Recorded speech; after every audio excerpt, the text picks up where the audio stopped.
Hello everybody, welcome back to the channel. My name is Rob and today we are going to be painting some VOTANN. So really excitingly, the Army Painter sent me the new Masterclass sets from John Blanche. These are the next two in the series, Volume 3 and Volume 4. You may have seen or may even have paints from the first two sets.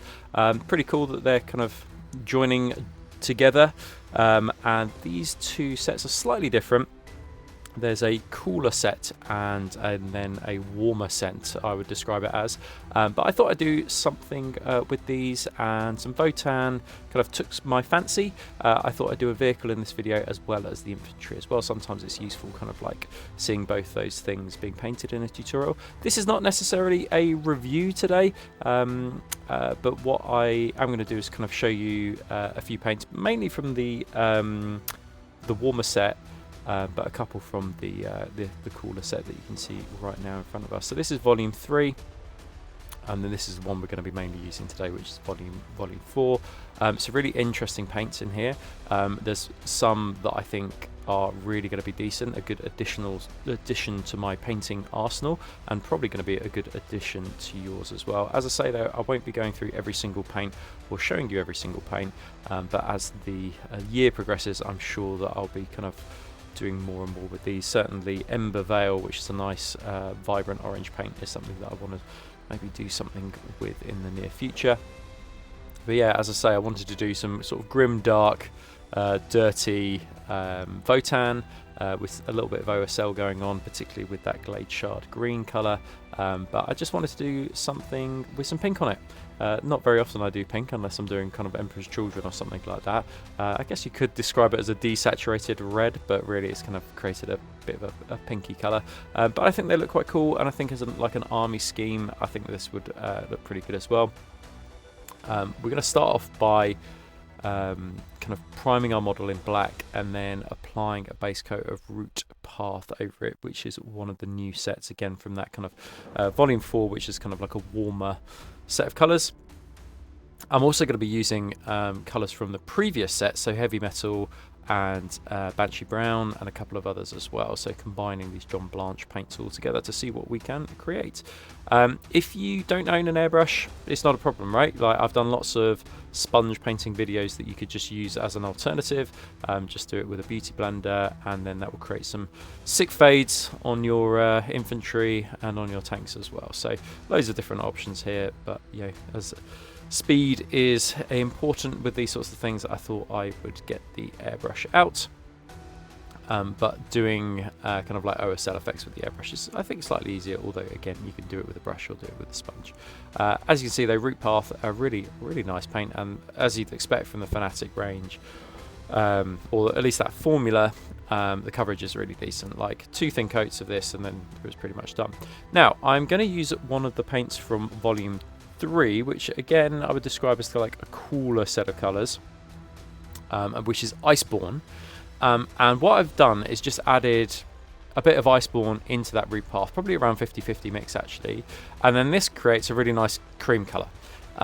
Again, you might have a cream colour in your arsenal already, but I just wanted to see what I could do with these paints. You know, if you were just to buy these paints, what is it that you could create? But that combination of Root Path and Iceborne creates kind of like a really cool cream colour. I think if I was to do this, a bit of 30k this actually, but if you were to do like House Malanex, this would actually be like a really good base for like a House Malanex scheme, and then just adding increasing amounts of Iceborne into it gets you to a point to a really nice highlight. What I was a bit worried about in the top highlights, I was like, ooh, I wonder if it will be a little bit pinky like the Iceborne is, but actually I think the kind of like the browns within the Root Path actually neutralise any kind of like pinks within the Iceborne, so it just becomes kind of like highlighting with a cream. So yeah, creates an interesting colour, and again, hopefully it's just kind of shows you what mixing the paints can do kind of together, which I think is pretty cool. But Iceborne is a colour that we'll kind of come back to. As you can see here, I've added even more Iceborne in. We're probably talking at like 80% Iceborne to 20% Root Path, and then it creates this kind of like nice ivory cream colour. you know, combining those two together, which I think is pretty nice, pretty cool. And I was pretty pleased with the colour so far. I was like, yeah, this is nice. And again, I was thinking, oh man alive, like this would be a great House Malanex scheme, and maybe something I'll come back to in the near future.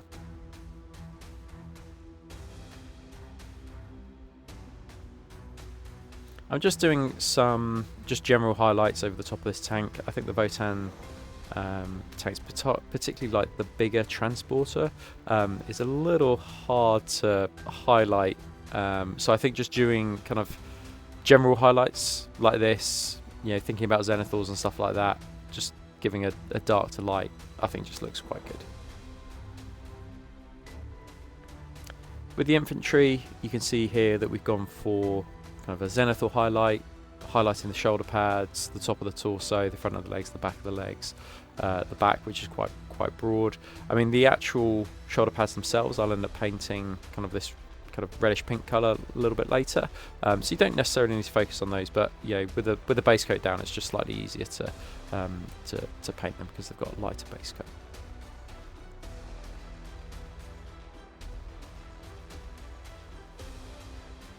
We're going to knock this right back. It might look very, very sort of cream at this moment in time, very white. But because we're going to use oil paints on this a little bit later, and some like sponge chipping and stuff like that, it will knock everything back.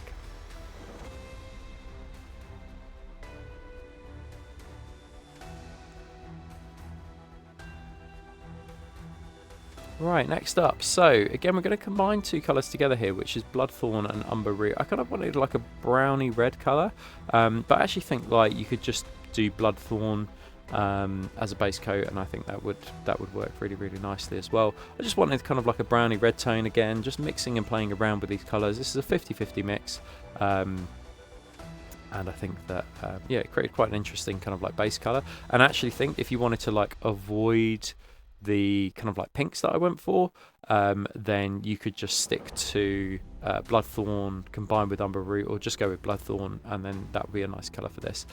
In terms of like my next highlights, what I did was add even more Iceborne in. This is a colour that I kind of like used all throughout this to create this kind of like pinky highlight, or a desaturated highlight here.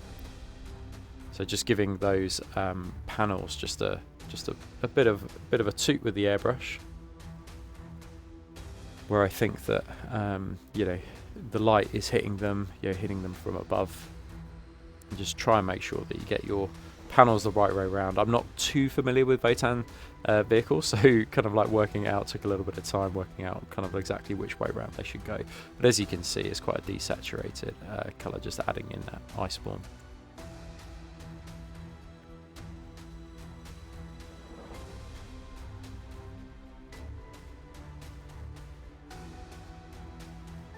Right, next up, so I base coated the canopies with Guardian Green just as a base coat, and then what you can see me doing here is going in with Glade Shard. Now, I was really curious about this colour because it's a very, very vibrant green. Now, they do have quite vibrant greens already kind of within the set, but this was, I thought, stood a level apart in terms of its vibrancy. Like, I would basically say this is almost like a fluorescent paint without being a fluorescent paint. I mean, one of the things that sort of sets fluorescent paints aside is its translucency, whereas this actually is quite an opaque paint, but it's just, it packs a real punch. I don't know what dark arts John Blanche and the armypainter have been using to create a paint like this, but I was actually really, really impressed by the coverage and also the vibrancy as well.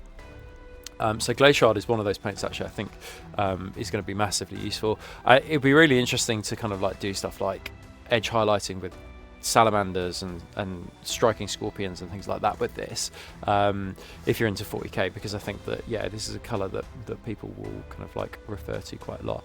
I didn't keep the canopy clear.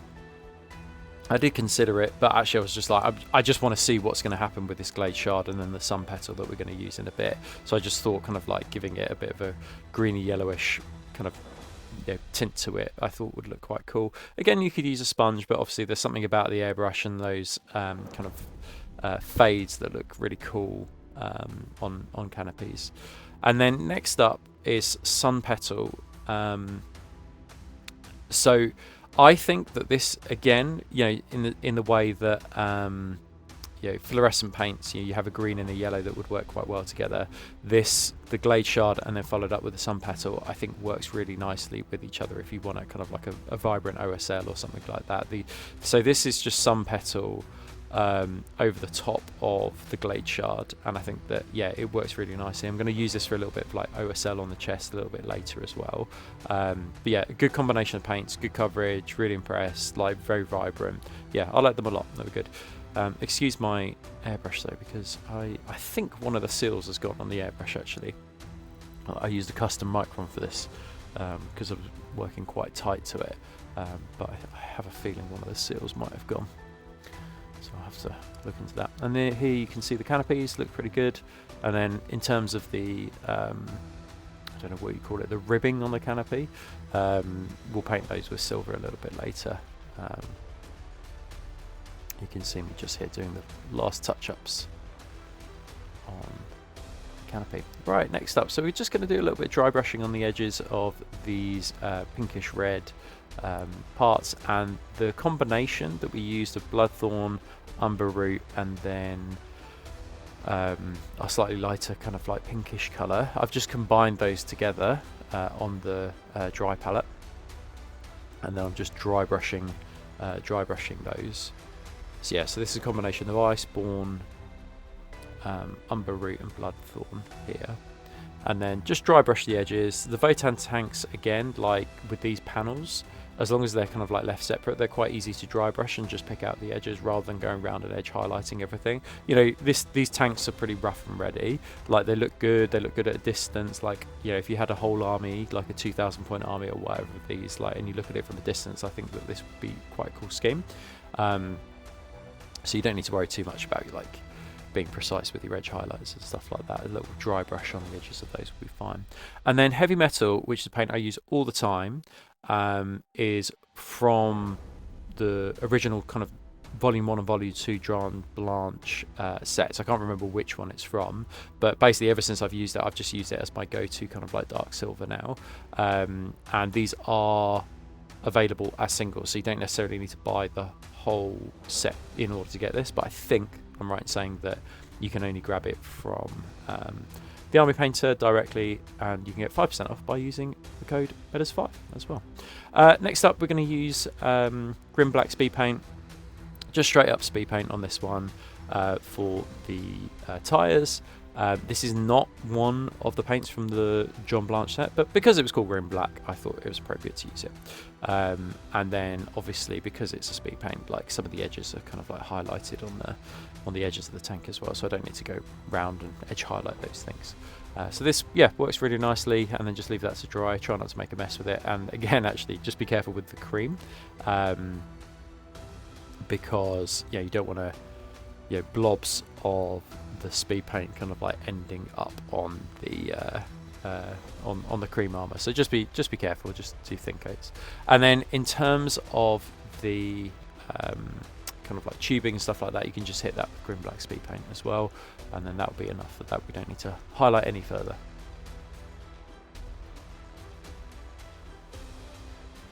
I also did as well at this point the I guess the Volkite case. I'm not quite sure what the weapon is called, but the Volkite, what I would describe in 30k terms as the Volkite weaponry. I also did those in the Grim Black speed paint as well. And then in terms of the, I don't know, the VOTANN knots, I guess, so they're kind of like Celtic knots, aren't they really, but I'll call them VOTANN knots for now, on the armour. I just painted those Emperor's Gold, which again is another one of the John Blanche speed paints from either Volume 1 or Volume 2. Can't quite remember, but this is a paint I use an awful lot and is one that I use quite heavily in my 30k Salamanders army.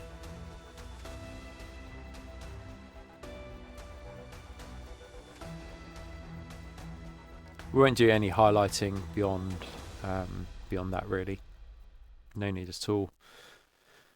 All the oil washes will do all the heavy lifting for us there.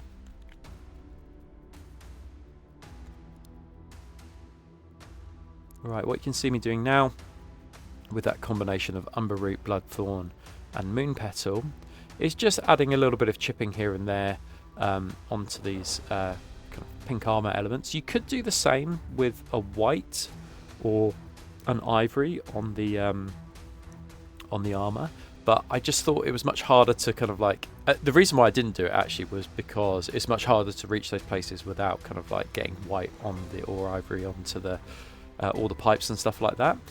So you can do it, and it kind of just shows like incidental marks and incidental chips, and then we'll put a brown over the top of this as well. So it's just like layering different kind of like creating almost this like 3D chipping effect, which is just quite easy to do. And then we're going to use Banshee Brown, which again is from the original 2 sets from the John Blanche paint sets, which is just a very dark brown, really useful for kind of like chipping like this. And again is sold now as a single, but works really nicely against cream and works really nicely on this kind of like pinkish colour. I think it looks good. You can see that the tank is glossed as well. You might be wondering why it's glossed and why it's so shiny. So it's glossed for the next steps, but also to be able to put the transfers on. So I didn't show you in this video how to put transfers on. There's lots of videos that I've done showing you how to do that, but I glossed it, put the transfers on, adding the battle damage now. And then I'll re-gloss everything just to seal those transfers in underneath so we don't see a ring around them, just to protect the one final paint job, or protect the paint job in terms of the sponge chipping and things like that. It's like a save point in a game. It's a save point, and then we can apply the oils, and everything underneath that gloss varnish is essentially protected. And the reason why I want to protect stuff is that I'm going to be quite harsh with the oil paints in terms of the cleanup, because I'm doing this exact thing, which is I am just absolutely drenching the model in a burnt umber oil wash rather than using as a pin wash, which I'd often do. I'm actually just going to go to town on this and put it all over again, kind of like leaning into that grim dark kind of like vibe or whatever, but this will just knock everything back and stain everything as well. And for me, actually, at this point, I was a bit like, "Oh, these armor panels are quite pink."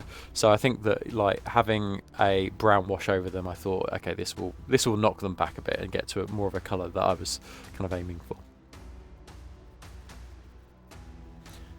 It's exactly the same with the infantry. Just applying that burnt umber oil wash over the top of the infantry.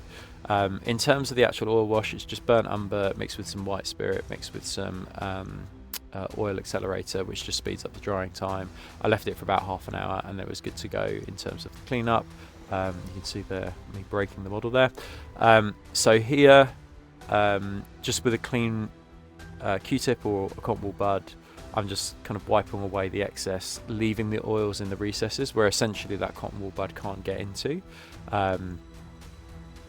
And then, just cleaning it up, but still kind of like leaving the staining behind.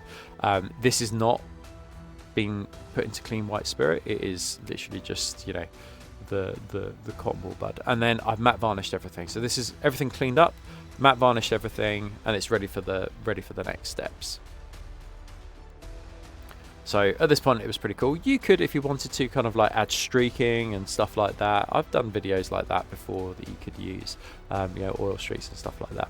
And then it's now time for the OSL. So what I did here, and this OSL is really basic. Like I've done some OSL on the Patreon recently with the Word Bearers Freitas Conclave, and that is a really involved process to be able to sell that effect, whereas with this I just wanted something really basic and really simple.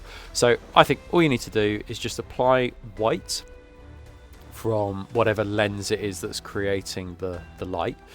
You can see here it's exactly the same process on the tanks and exactly the same process, and this just basically creates our foundation from which our glow will kind of emerge. And then you can choose to what extent, where do you want that glow coming from. So I had it on the lights on the back and also coming from that window as if light is emanating from the window, but it's totally up to you. And then with that Glade Shard colour, so using it for a second time, I'm just going back in here and then just giving it quite a tight highlight, and then that white acts as a foundation. So the airbrush kind of the glow, because it's not white around it, it kind of like sells the effect of some OSL. And you could always, if you wanted to, go a little bit tighter and closer with that airbrush, and in the center of it go and add some petal into the center if you really want. I thought this was fine for what we're doing, a tabletop kind of like standard paint job. You know, keeps it all pretty simple, and exactly the same here doing it with the light. And you can just see me here with my finger just covering up the kind of like the top part, because the light isn't going to be able to bend around the top of that kind of that ledge basically, so we don't want any overspill from that. So just using your finger just to protect that, kind of like, again, it's kind of sells the effect, which is that light can't bend around corners. But yeah, pretty straightforward. And then here you can see I just did it on the gun as well. And then using a Half-Born, which is the flesh paint from volume 4, just to do some highlights on the flesh. I actually washed this with some, I did a base coat of Half-Born, washed it with some Vine Root shade, and then just doing some highlights here with some Half-Born. Pretty basic kind of like flesh yeah, job, but the Half-Born is actually really nice colour, like a really nice colour. In terms of the wheels and the bases, I've just used some liquid pigments here. Again, you've seen me use these in videos before. I think they're great because they just make less of a mess than kind of like normal pigments. Not that I don't use normal pigments, but I think these are pretty good, pretty solid. But what I have done is just mixed in light clay with a bit of white spirit 50/50, just to thin the light clay a little bit, just so it runs into all the recesses. And you can see me putting this all over the wheels, and then also the bottom of the vehicle as well. And then that's it. That is all we need to do. You'll see and have seen kind of what they look like at the end. But just a big thank you to the Army Painters for sending me these out early. Pretty cool to get them, and I'm sure I will be playing around with more of them as we kind of continue, like with the Ultramarines release and stuff, like using Frostveil and Shadowthorn could be quite an interesting prospect in the next few months. But hopefully it just gives you an idea of what these paints are kind of like able to achieve, and things like that. Just want to say a massive thank you for watching. Don't forget to like and subscribe. Again, thanks to the Army Painter for supporting for these videos, and a huge thank you to all my Patreons, which just allow me to continue to make kind of exclusive tutorials, these kinds of tutorials as well for you guys. Like, really appreciate it. It's £4 a month if you guys want to go sign up right now. There's tons and tons of content on there, and even more being released every month, including Q&As and exclusive tutorials. Like last month we did 3 tutorials, kind of like painting a tank, an Ultramarines tank, which was 3 hours worth of content there, so make sure you go check it out. But I hope you enjoyed this one, and I shall see you guys on the next video. Take care guys, see you soon.